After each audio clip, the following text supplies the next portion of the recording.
Syederalun, saat ini sebagian jamaah haji asal Indonesia sudah tiba di Madinah.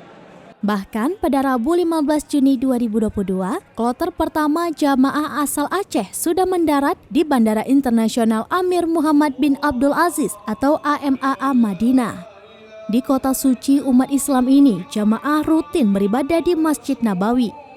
Banyak jamaah yang memanfaatkan situasi untuk menziarahi makam Rasulullah SAW dan juga berkunjung ke Raudhah atau Taman Syurga.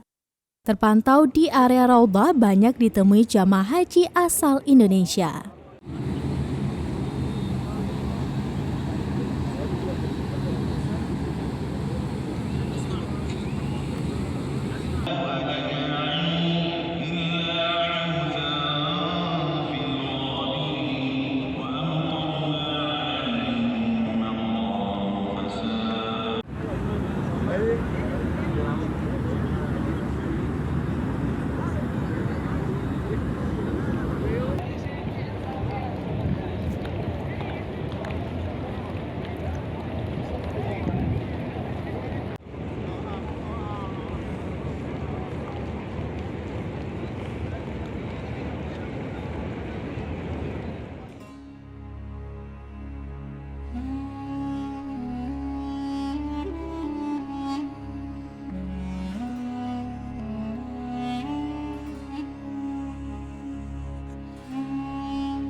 Dari Madinah, Syederalun Muhammad Nasril LC, Serambian TV.